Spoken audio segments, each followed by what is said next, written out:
Sounds of blackness in the house. We're gonna make this thing rise, baby.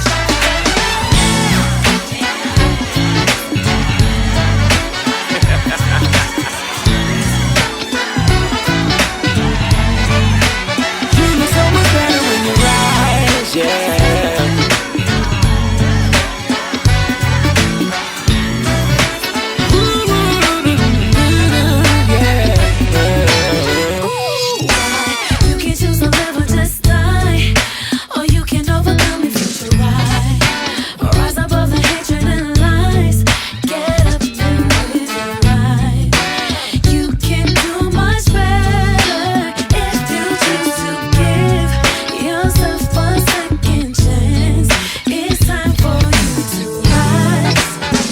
Get up and celebrate the air you breathe, yeah.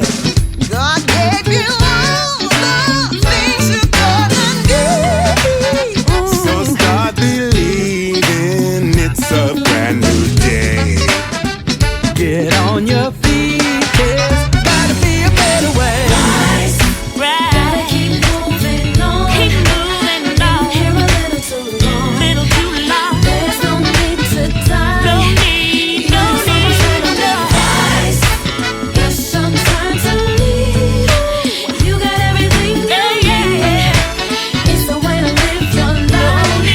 Inside. Data shows that the village of Hempstead is one of the highest drivers of youth arrests in Nassau County. And this was over the past 3 years.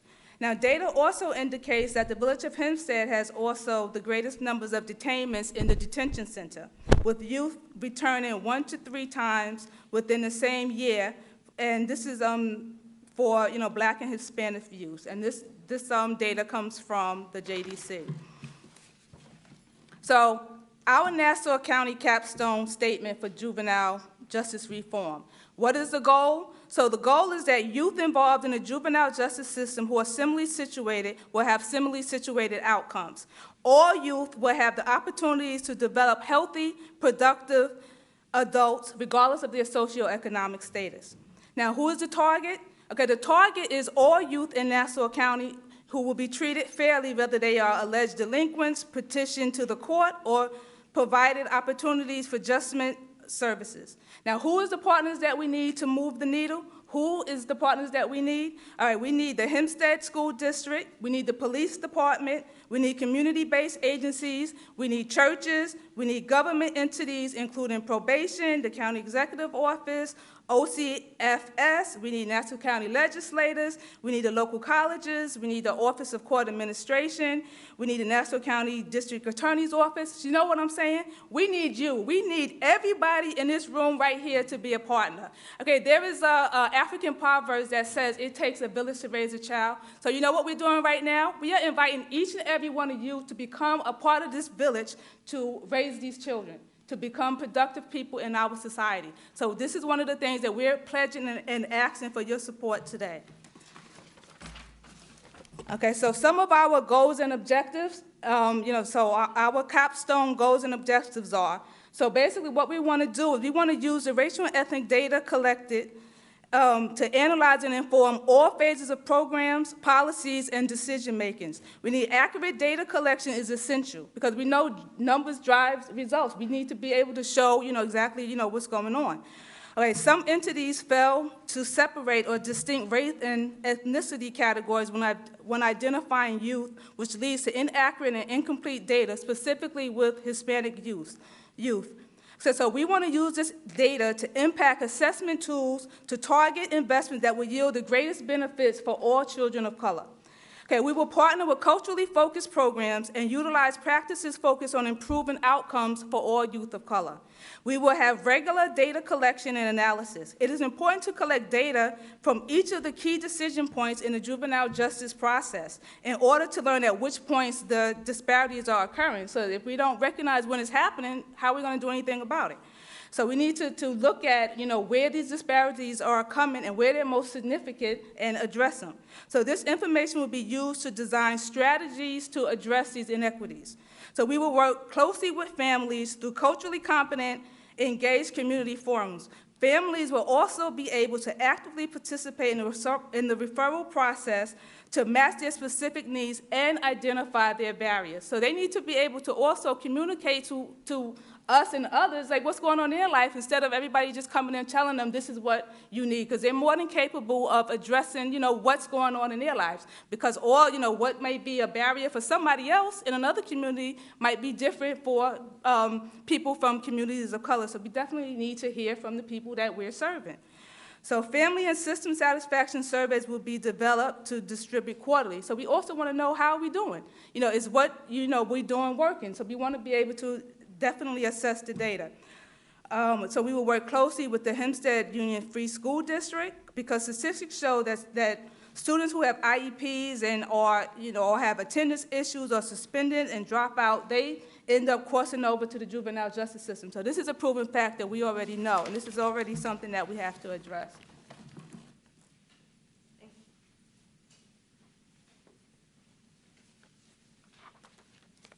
How will we plan to use this? So Nassau County is very unique in how we handle our juveniles that get arrested in Nassau County. We are far above a lot of counties in Nassau County, in the state, when it comes to juvenile justice reform.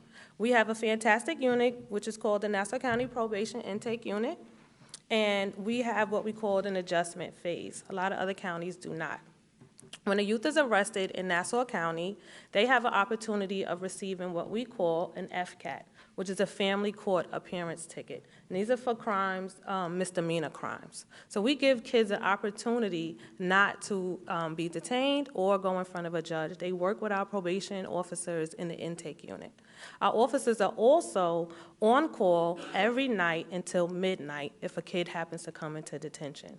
The police officers are able to give FCATs at the station, but sometimes parents can't be reached.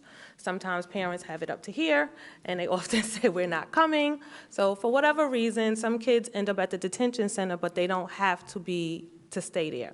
So our officers, probation officer intake unit will come out. They will talk to the kid. We also have a checks and balances. New York State developed what we call a detention risk assessment instrument, which we call a DRE. And this ensures that no one's biases are playing a part in if a kid is detained or not. We're looking at if the kid has prior history with family court, with PINs, what their current crime is, and things of that nature to determine if that kid should stay locked up. With that, the intake unit works with the families. We have a lot of domestic incidents, so we also have something for that as well. They don't need to stay detained if it's something that happened at home. We also have a respite as an option. They can go into family and children's, and they can stay there for up to 3 days, and then they work with probation. Services are being provided. In this stage, this is where we want to increase our partners. We have some agencies that we partner with already, but we want to make sure that our families have an array of agencies that they can partner with to ensure success for the kids who want to be adjusted. So, I'm doing the not so great part, but we all know we need to talk about data. The race and ethnicity groups in this presentation, we group together white, non-Hispanic. Hispanics will encompass all of these, so they will include white Hispanic, Asian Hispanic, Black and Caribbean Hispanic, and all others. Blacks will include everyone, Black Haitian, Black Caribbean, Jamaican, and all of those will be grouped under Black, and then we have other non-specific. So the probation department collects data on every kid that is arrested in Nassau County. And we did data collection for this presentation over the last 3 years, so 2016, 17, and 18. And as you can see, the village of Hempstead was the highest driver for all 3 years. Second, which was a very big surprise to me, was Westbury, because Westbury is much smaller than the village of Hempstead. So for the village of Hempstead, the population is 53,891, and Newcastle's is 14,059. The percentage of persons under 18 is 27% in Hempstead, but the percentage of persons under 18 in Westbury is 27.1. So they have a large number of persons under 18. In 2016 to 18, Hempstead had 286 arrests, and Westbury had 80. And we also broke that down by race. So for Hispanics, it was 132 in Hempstead and 45 in Westbury. Blacks, 143 in Hempstead, 28 in Westbury, 10 white in Hempstead. And we talked about the disparities in the collection of race. We noticed that some people are identifying Hispanics as white, and some people are identifying Hispanics as black. And oftentimes it's based on the color of their skin and not what they're asking the families. So this is the disparity that shows up in data sometimes. So we have to be very accurate when we're collecting the data. Hispanics is ethnicity, not a race. So if that person does not identify as white or black, we like to use not reported or other. So we can try to keep the race data accurate. And Asian 1 for Westbury. Where do they come from? The top 5 arrests from 2016 to 2018 came from 1, Hempstead with 288, like I said, Westbury, 80. Number 3 was Freeport with 80, tied. Uniondale, 63, and Baldwin, 29. What is that saying? Arrests of juveniles, and at the time when this data was collected, juvenile was from ages 10 to 15. They have decreased overall, but you can see that from the charts that the top 5 arrests come from communities of color. Goes back to what we were talking about, segregated communities. So here we wanted to break down Hempstead arrest data compared to Nassau County. And as you can see, blacks and Hispanics disproportionately make up the largest amount of arrests in both Nassau and in the village of Hempstead.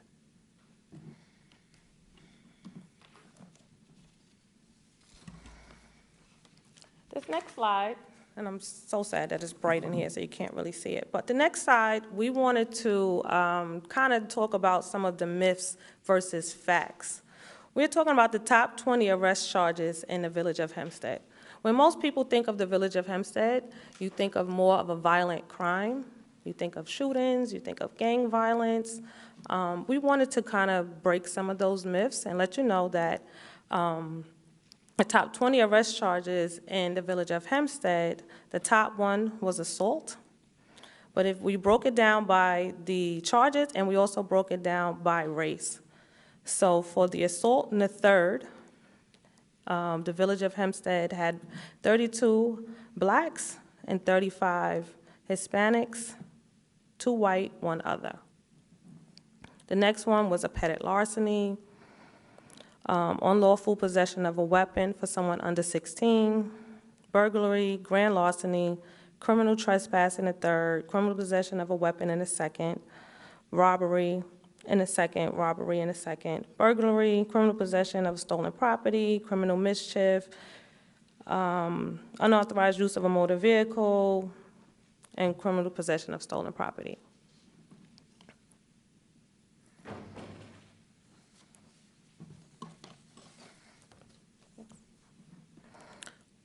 A little bit more about what red means. This refers to the unequal treatment of youth of color in the juvenile detention system. Red is a fundamental principle of equity that the system takes responsibility to actively address those key decision points within the system.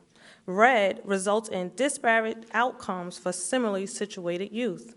While we applaud the efforts of reducing detention rates for youth of color remain disproportionately represented at nearly all contact points in the juvenile justice system. These contact points include the arrest through charging, confinement, placement, and adjudication. We are focusing on the juvenile justice system because of its negative impact on Nassau County communities and its families. This program that we have designed provides our youth an opportunity, with the assistance of all of the stakeholders in the room, to contribute, to help make sure that our youth become contributing members of society. And as you can see, I have some detention data for the Village of Hempstead for 2016 to 2018. And as you can see, there were no whites detained on this data, and there were 20 blacks and 18 Hispanics in 2016, 20 blacks and 11 Hispanics in 2017, and 8 blacks and 22 Hispanics in 2018. We did see an increase last year of Hispanic youth coming into the detention center. Adjustment versus petitions is another area that we looked at. So an adjustment is when we were talking about that area where the intake unit works with the families. Kids may never ever go and see a judge because their case was adjusted because they worked successfully with the intake unit. Other instances, kids are petitioned to court. Sometimes it's because the complainant may say that they don't want the youth to work with the adjustment process, and they have the decision to say that they want that case going to court, or it's because the child and the families did not complete the adjustment services. That's the part of our program where we want to hone in on and provide more support. More family support, more program support. This is the area, because we see as this Nassau County works very diligently to adjust cases, but as you can see from the chart, there's a distinct disparity of youth being petitioned, of youth of color being petitioned. More detention data.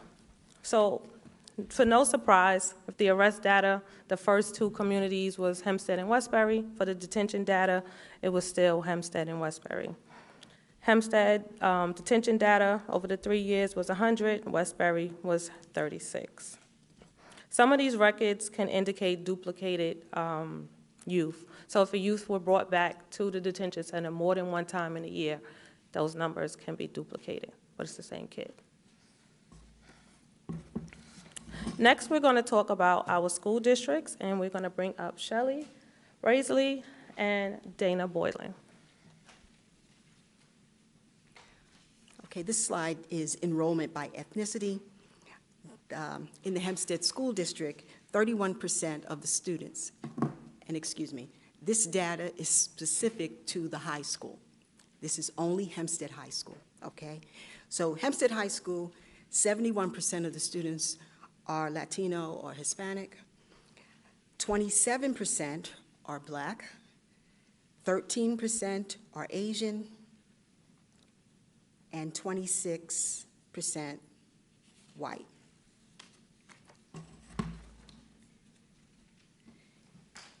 This chart, the top chart, is showing us the proficiency in math at the high school only.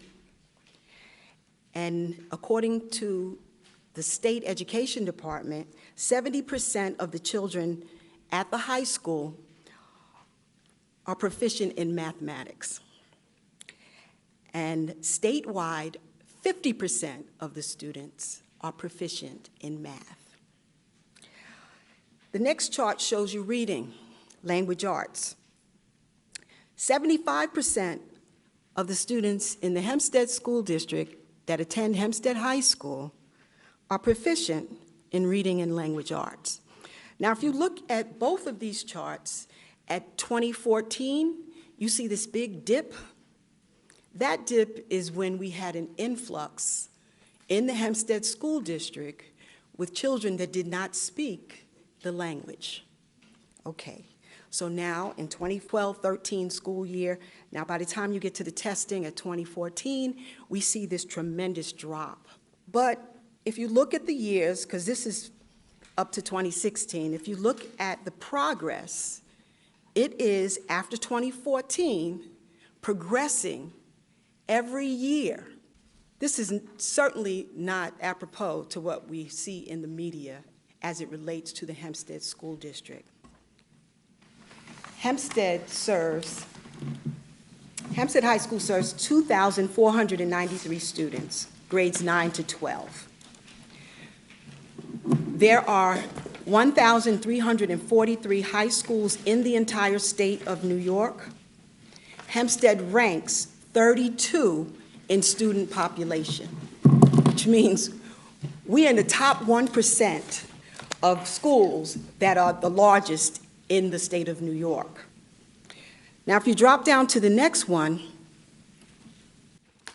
something else that's key, 31% over a 5-year period. That's the school grew 31%.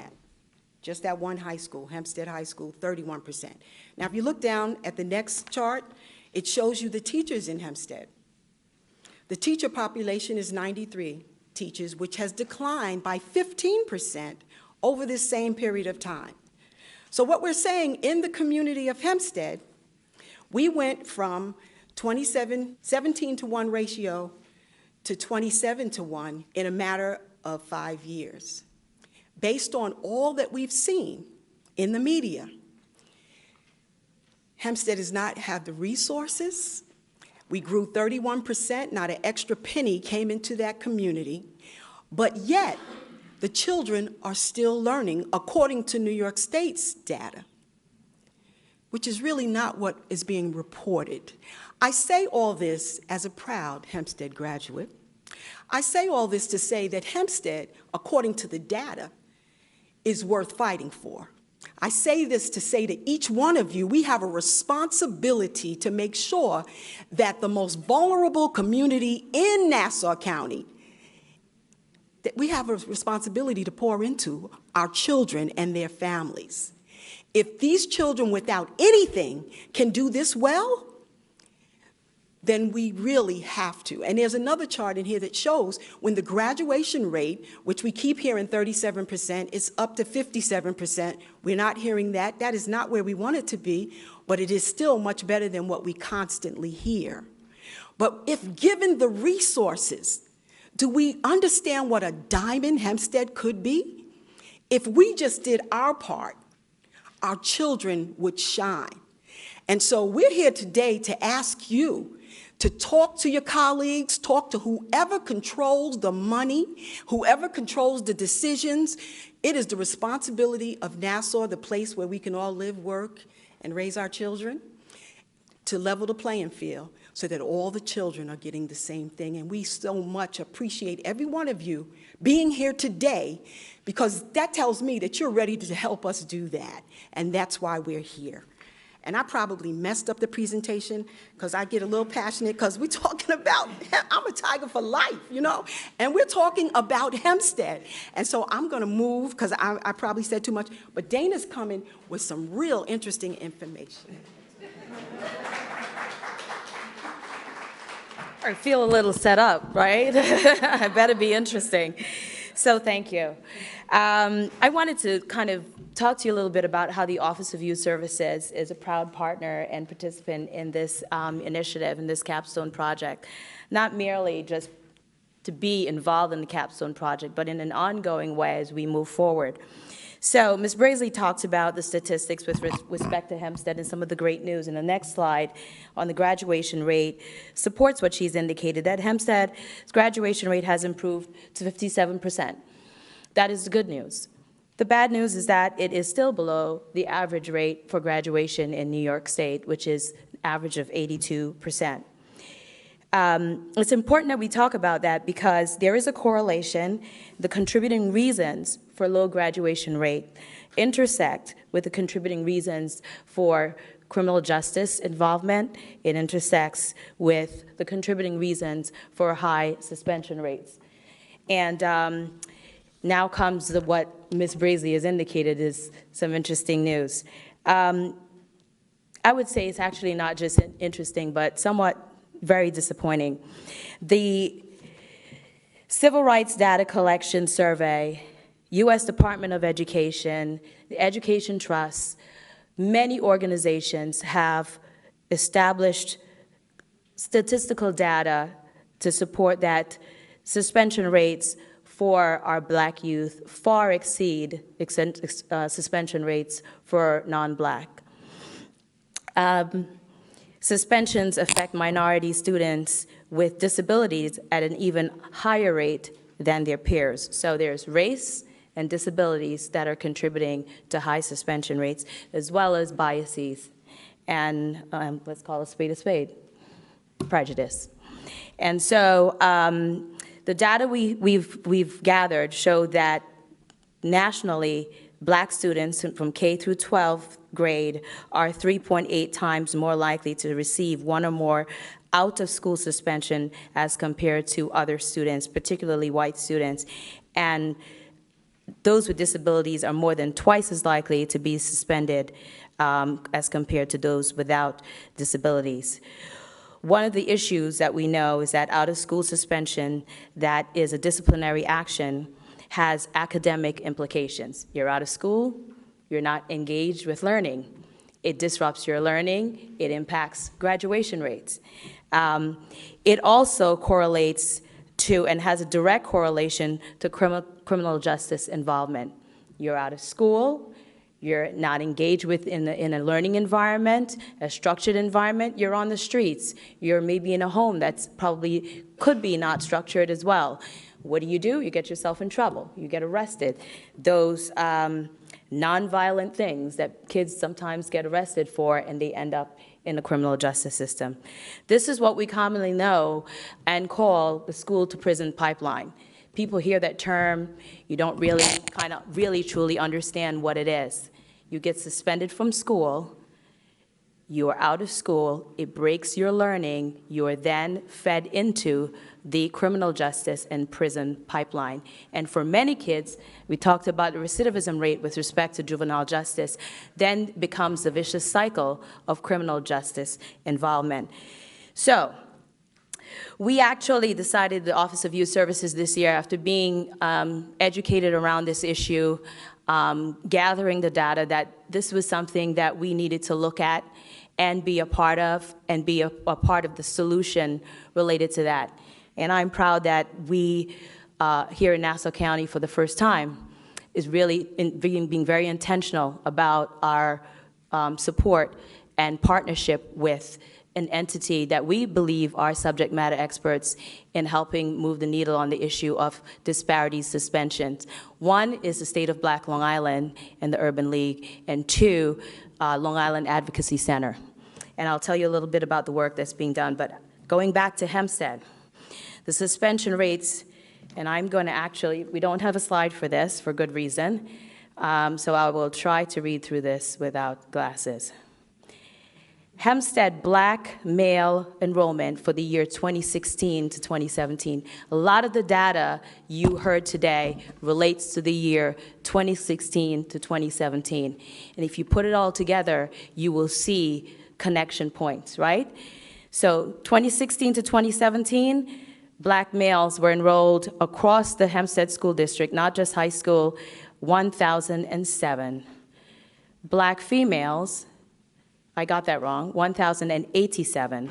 Black females were 1,007. The suspension rates for Black males across Hempstead School District was 13%.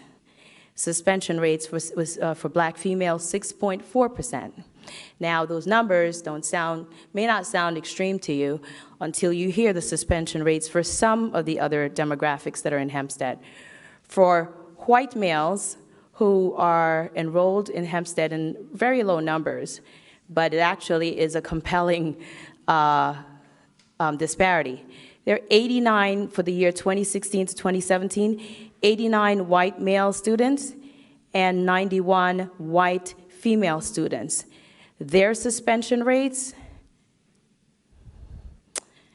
I'm looking at it, okay, their suspension rate was 0% on white male or not reported, and 0% for white females and not reported. And we have other school districts on Long Island, Nassau County and Suffolk County, that have similar disparities. Is to connect and partner with the Long Island Advocacy Center. In the past, they had not been they did not have the resources, shall we say, to focus in on disparities when it comes to African American youth. While Suffolk County has, for a long time now, been supporting this effort with staffing and so forth, and experts and attorneys, Nassau County has not. Nassau County, I believe, had a part-time worker. And so the institutional support of youth that are dealing with high suspension rates was absent. Through our partnership with Long Island Advocacy Center, an attorney has been onboarded. She's in the room today, Christine Bingham. An advocate has been onboarded, Christina Carpenter. She'll be working with families. And between the two, as well as the larger body of staff at Long Island Advocacy Center, they will be engaging with youth that are facing suspension, educating the families around their rights, around the resources that should be made available to them so that they can avoid what we are seeing now, which are the suspension rates. And they will even be going to the suspension hearings, which typically there is very little to no legal representation, which, as we all know, those of us who are attorneys in the room, matters and makes a difference. So that is one of the ways that Nassau County Office of Youth Services is connecting with this project. We fund 35 and growing non-for-profit agencies in our county. Some of them are in the room. I see Mr. Reynolds, I see Mr. Dixon, and others. We want to make sure this demographic of youth that are overrepresented in the criminal justice system, overrepresented with respect to suspension rates, underrepresented with respect to resources, that they are more directly connected to the resources that are provided by all of our non-for-profits and beyond. I thank you for your time, and I hope that you are excited and encouraged and will join us in the effort to support our Hempstead youth. Good afternoon again.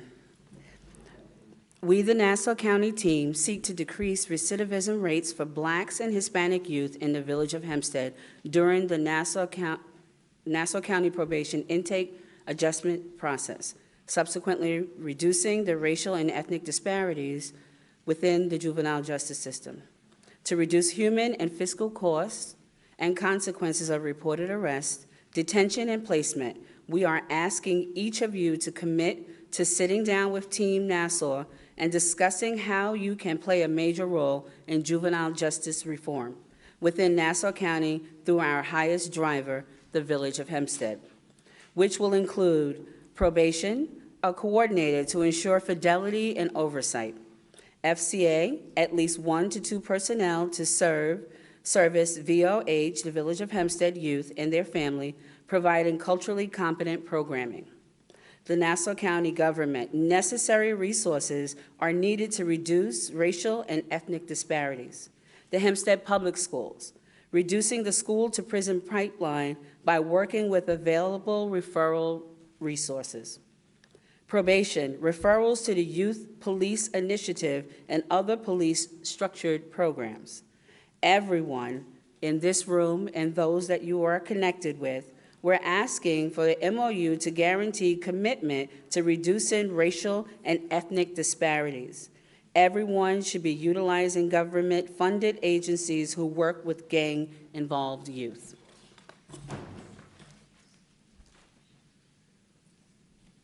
We'd like to say thank you very much for your time and attention. Now we would like to do the presentation of the certificates to Team Nassau. We'd like to bring before you Legislator Sheila Bino.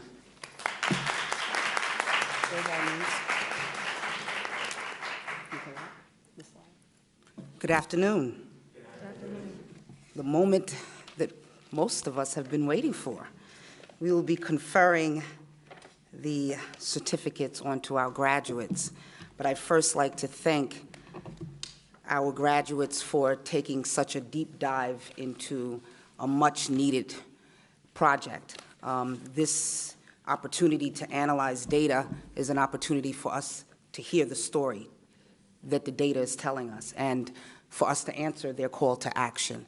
I'd also like to take the time to welcome some of my colleagues in government, Senior Councilwoman Dorothy Gooseby, as well as Family Court Judge Aisha Brantley. And we have Trustee Renfro from the Village of Hempstead. So it is my distinct pleasure to be able to confer these certificates, and I'd like to start by asking Shelley Brazeley to join me here at the podium. So Shelley Brazeley is a triple, quadruple threat in so much that not only has she invested her time and her talent by serving Hempstead on its village board, she is also a craftswoman. She actually put these certificates into these beautiful frames that I will be conferring today. We'd like to thank Shelley.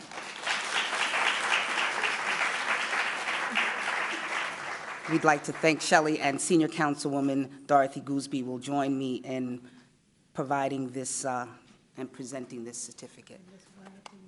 Congratulations, Shelley. Thank you so much.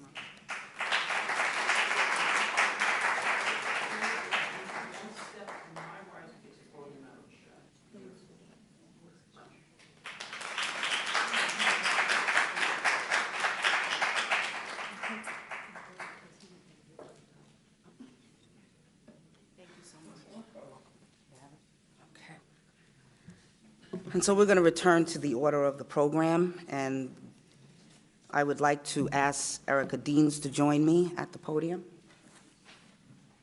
And Erica Deans, we thank you for all of your labor. Each one of these graduates has not only invested in themselves, but they have invested in this community.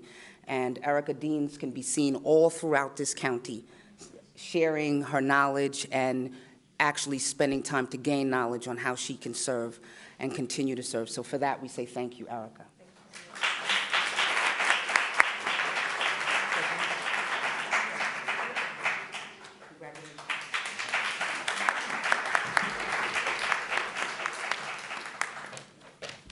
So next up, we have Alicia Garvin, who I'd like to call Erica's partner in crime.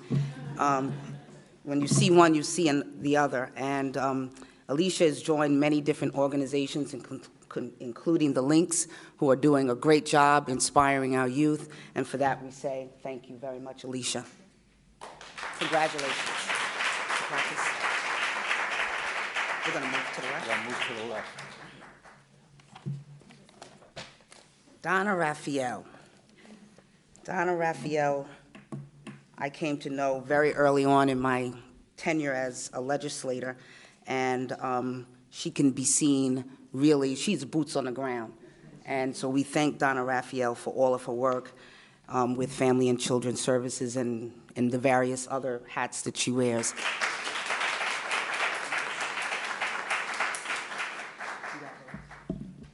So next up is my neighbor, Dana Boylan. Dana, I came to know her when I was a school board trustee. Although at the time her children were not in the school, she was a very strong advocate, and her voice was heard throughout my tenure as a school board member. So we thank you for continuing your work with the youth here in Nassau County, and we would ask that Commissioner McCummings join us for the photo, and Judge Brantley and trustee. Somebody shine a light on him. Shine a light on him. Shine a light on him. Shine a light on him. So, Ms. Teresa Dry, I have to tell you that you are a well-hidden gem, but I'm getting ready to pull you out and spend some time with you and learn more about what you do. But thank you for your work with our county and our youth services. Thank you for investing your time, and we know that we will be the beneficiary of everything that you have learned. Congratulations.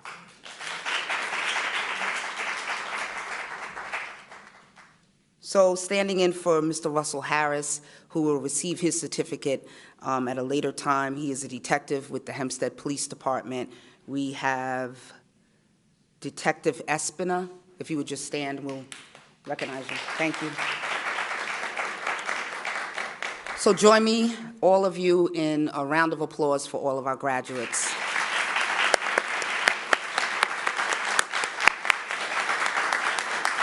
Thank you.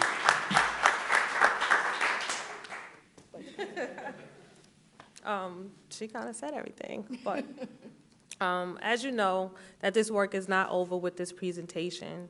We will look to each and every one of you, and we hope that from our presentation that you have given us your buy-in, your commitment, your excellence, your due diligence to work with the Village of Hempstead youth so we can change these numbers around. And again, we thank you. Friends through fire. When the light of day is missing, whom can you turn to? Possibly someone who's seen it to help guide you back through. With a firm hand, yet gentle and precise, parts of the self are given, and the soul pays the price. Yet the truth lays bare, and you've all seen the same, with too many points between to wallow in guilt or blame. Thus embrace what you are, caregiver to the mightless, trying to steer the helpless to help it best. And remember who you turn to when your moments feel wrong, when your body breaks down 2 false steps from strong. The one that's been there though the straits was sometimes hapless and dire, your buddy through love and pain,